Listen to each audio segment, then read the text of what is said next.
في الفيديو ده هنشوف ازاي نقدر ان احنا نربط البيانات اللي بتجيلنا في اعلانات الليد جنريشن لما بيجي حد يملى الليد فورم اللي عندك عشان يبقى عميل محتمل. ازاي ناخد البيانات دي ونبعتها بشكل اوتوماتيك على جوجل شيت عشان تبقى الحاجات دي منظمه بالنسبه لك، وفي نفس الوقت تبقى انت على طول لو انت عندك تيم او لو انت اللي بتكلم الناس دي يبقى الموضوع متسيستم قدامك، ما تتوهش وسط الناس الكتير اللي بتملى الفورم، وتقدر ان انت تكلم العملاء بتوعك دول بسرعه، عشان لو انت سبت العملاء دول فتره مثلا كذا ساعه هينسوك. فانت ضروري جدا تكون متابعهم وتكلمهم اول باول عشان تحول الليدز دول لسيل. يلا بينا.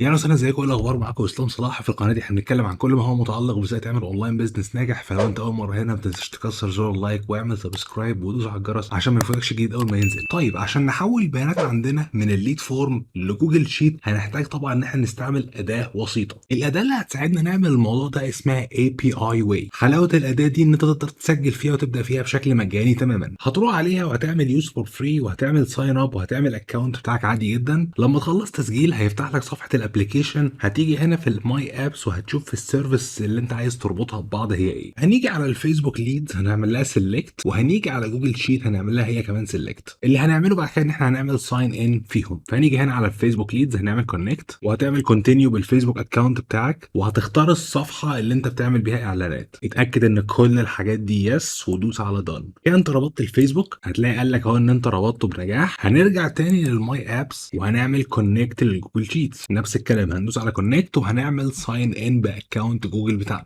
اهم حاجه بس لما يديلك الصفحه دي علم علامتين صح هنا عشان تضمن ان اي بي اي واي يقدر ان هو يعدل في جوجل شيت عشان ياخد البيانات من الفيسبوك ويملى الصفوف بتاعه جوجل شيت. لو انت ما علمتش على دول مش هيبقى ليه الصلاحيه ان هو يملى الصفوف دي. ودوس على كونتينيو. كده يبقى انت ربطت الاثنين بنجاح. لما نرجع على ماي ابس هتلاقي ان الاثنين خلاص بقوا معمول لهم كونكت. هنيجي بعد كده نعمل كرييت اواي، يعني احنا عايزين نعمل طريق بقى ما بين الاثنين. هنسمي الواي بتاعنا ليد فورم جوجل شيتس. بعد كده هنيجي لحاجه اسمها تريجر. يعني ايه الحاجه اللي هتشغل الاوتوميشن او الحاجه دي انها تشتغل بشكل اوتوماتيك؟ ايه الحاجه اللي المفروض لما تحصل تاخد الاسم من الليد فورم وتحطه في الجوجل شيت؟ فهنيجي هنا هنختار فيسبوك ليدز، والاكشن اللي احنا عايزينه هيكون نيو ليد. اول ما يكون في ليد هنبعته. هتختار الصفحه بتاعتك، بعد كده هتختار الليد فورم. عشان نختار الليد فورم لازم نتاكد ان احنا في عندنا الليد فورم اصلا موجوده. تاكد ان انت لما هتروح عندك على اد اكونت هتدوس على كرييت وتعمل من هنا ليدز، وهتعمل دي مانوال ليد كامبين، وهتيجي في الاد سيت بعد كده اتاكد ان انت مختار الانستنت فورم، ان انت بتجمع بيانات الناس دي من الانستنت فورم او من اللي هي الليد فورم، مش من ويب سايت او مش من اي حاجه تانية. اتاكد انك مختار البيج بتاعتك اللي انت مدخلها على اي بي اي واي. هيقول لك هنا بس ان انت لازم تقرا التيرمز اوف سيرفيس، فدوس عليها اعمل فيو تيرمز واعمل اي اجري. هتختار بقى التارجتنج والاستهدافات والكلام ده بتاعك كله. طبعا انا مش هخوض في تفاصيل الفورم قوي هنا وازاي بنعملها بقى، والتفاصيل دي كلها كان في فيديو تاني انا عامله بالكامل عن حملات الليد جنريشن، هسيبه لكم فوق روحوا شوفوه. لكن انا دلوقتي عايز اوريك بقى البيانات دي لما بتيجي بتروح فين. فهنيجي هنا هنعمل فورم، هنسمي الفورم دي اي حاجه اي بي اي واي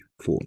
لما هرجع لاي بي اي واي وهدوس على الفورم هلاقي الفورم اللي انا عاملها دلوقتي اهي. هختار الفورم دي. المفروض بعد كده بقى ان انا هعمل حاجه اسمها مابينج. يعني ايه مابينج؟ يعني هقول له انا مثلا في واحد اسمه اسلام صلاح مال الليد فورم، فانا عايز اقول له ان كلمه اسلام ده الفيرست نيم، مثلا صلاح ده اللاست نيم، الايميل ده الايميل، عشان يبقى فاهم الداتا دي يعرف يحط الحاجات دي في الخانات بتاعتها في الجوجل شيت. ممكن يجي حد يقول لي طب انا دلوقتي يا اسلام هعمل الموضوع ده ازاي وانا لسه ما عملتش اعلانات ومفيش اي بيانات عندي؟ هقول لك في تيستنج تول تانية تبع الفيسبوك هنستعملها دلوقتي. هتروح على جوجل وهتكتب فيسبوك ليد فورم تيستنج تول، هتلاقي هي اول حاجه بتطلع دي، وهتختار اول حاجه هتطلع لك دي وهتدوس على يوز ذيس تول دي. هتختار من هنا البيج وهتلاقي الفورم طلعت لك لوحدها. كل اللي هيحصل ان انت هتدوس على كرييت ليد اما عمل لك ليد بس كده. هنرجع تاني على اي بي اي واي وهنعمل ابديت افيلابل فيلدز. ولما هترجع على اي بي اي واي هتلاقي بقى ان هو جاب لك الاي دي، جاب لك الايميل، جاب لك الاسم، وجاب لك الكرييتد تايم او اللي هو الليد ده جه امتى، عشان تعرف ان في شخص مثلا حط الاسم بتاعه الساعه 2 وانت دلوقتي الساعه بقت 5 ومحدش لسه كلمه، يبقى انت هنا في خطر. الخطوه اللي بعد كده ان احنا هنشوف الاكشن، والاكشن اللي عندنا هو جوجل شيت. فطبعا عشان نعمل جوجل شيت يبقى احنا الاول لازم يكون في عندنا حاجه في جوجل شيت هنملاها. فرحت عملت بلانك شيت او جوجل شيت جديد وهنسميه ليدز شيت. والاكشن اللي احنا عايزينه يعمله ان هو يعمل بريد شيت رو، يعني يعمل صف جديد. الخطوه اللي بعد كده هنعمل تيست. وبعد كده هتعمل ابديت افيلابل فيلدز. هنختار من هنا بقى السبريد شيت، هتلاقي فيه الليدز شيت اللي احنا لسه عاملينه، وهتختار الورك شيت اللي هو طبعا شيت رقم 1 اللي موجود عندنا تحت اللي هو العادي جدا. طبعا هو ما جابليش اي حاجه بعد كده لان انا لسه ما عملتش اي عناوين هنا ولا اي حاجه. فزي ما اتفقنا انا هاجي هنا هعمل تايم، هخلي ده الفول نيم وهخلي ده الايميل، وممكن حتى كمان احط الفون نمبر لو انت بتجمع تليفونات الناس. خلوا بالكم ان هو ما جابليش هنا فون لان انا في الليد فورم اللي انا عاملها انا مش حاطط فون، لكن لو انت حاطط فون هيجيب لك هنا فون. يعني لو انا رجعت اهو تاني للليد فورم وعملت هنا فون نمبر ودوست ببلش، اخترت الليد فورم الجديده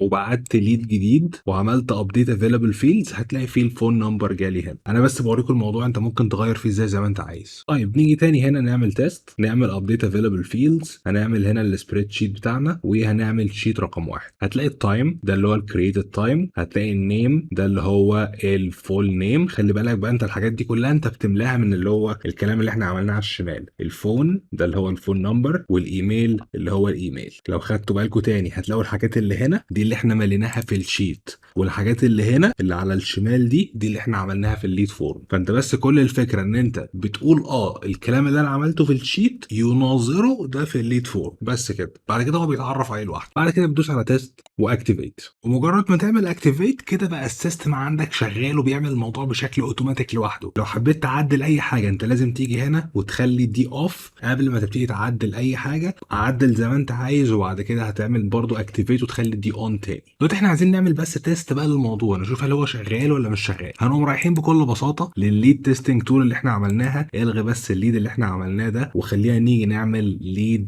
جديد. هنعمل كرييت ليد. فلو جينا هنا على الليد شيت هنلاقي زي ما انتم شايفين طلع لنا لوحده في الجوجل شيت. ده بالظبط اللي هيحصل لما يجي حد هيملى الليد فورم، هيقوم مطلع لك بقى الوقت، هيطلع لك الاسم بتاعه، هيطلع لك الايميل، وهيطلع لك الفون نمبر. فانت اعلانك شغال والشيت ده عمال بيتملي لوحده. ممكن بقى تخلي لو انت عندك تيم مبيعات مثلا تقوم انت مسمي ده ستيتس مثلا، او اللي هو حاله ال الاتصال مثلا، فممكن تسمي ده يس مثلا، ده يس، ده نو، ده نو. ممكن تقوم عامل مثلا كولد وتسمي دي انسرد، فانت ممكن تكون اتصلت بده بس ما ردش، اتصلت بده بس رد. طب ممكن نقول باي، طب رد على التليفون واشترى. هيخلي الموضوع سهل جدا عليك بعد كده في ان انت تعمل مانجمنت ومتابعه للليد، عشان الموضوع في الليد جنريشن مش موضوع جوده ليدز على قد ما هو فولو اب ومتابعه مع الليدز زي ما انا بقول دايما. وعلى فكره دي مش الحاجه الوحيده اللي انت ممكن تعملها باي بي اي واي بالمناسبه. يعني انت ممكن لو جيت هنا في ماي ابس برضه هتلاقي بقى لو انت عايز تربط مثلا، كان في فيديو احنا عملناه قبل كده على الفيسبوك اوف لاين كونفرجنز، لو انت في حد اشترى منك بقى في الليدز وانت عايز تبعته بعد كده على الفيسبوك تاني ان هو بيرشيز، فانت ممكن تقوم رابط بقى الجوجل شيت بالفيسبوك اوف لاين كونفرجن، وهيكون الاكشن اللي عندك ان انت في عندك مثلا هنا حاجه اتملت، مش شرط في نفس الشيت ده، ممكن شيت تاني انت عامله للناس اللي اشترت. فلما يكون في رو عندك اشترى يقوم باعت اوف لاين كونفرجن للفيس ان في حد اشترى. تقدر برضه تربط بقى الفيس والليد فورم دي بالميل شيمب، عايز تربط بتليجرام، عايز تربط بانستجرام، اي حاجه اخرها هتلاقي كل حاجه شغاله معاك. وبس كده، ده كان نهايه الفيديو اللي معانا النهارده. اكتب لي يا ترى انت كنت بتنظم قبل كده الليدز بتاعتك ازاي اللي بتجيلك في الليد فورم، واكتب لي استفدت ايه اكتر حاجه من الفيديو ده. ولو عجبك الفيديو ما تنساش لايك وسبسكرايب، واكتب لي حابب نتكلم عن ايه في الفتره اللي جايه. شكرا ليك واشوفكم الفيديو اللي جاي.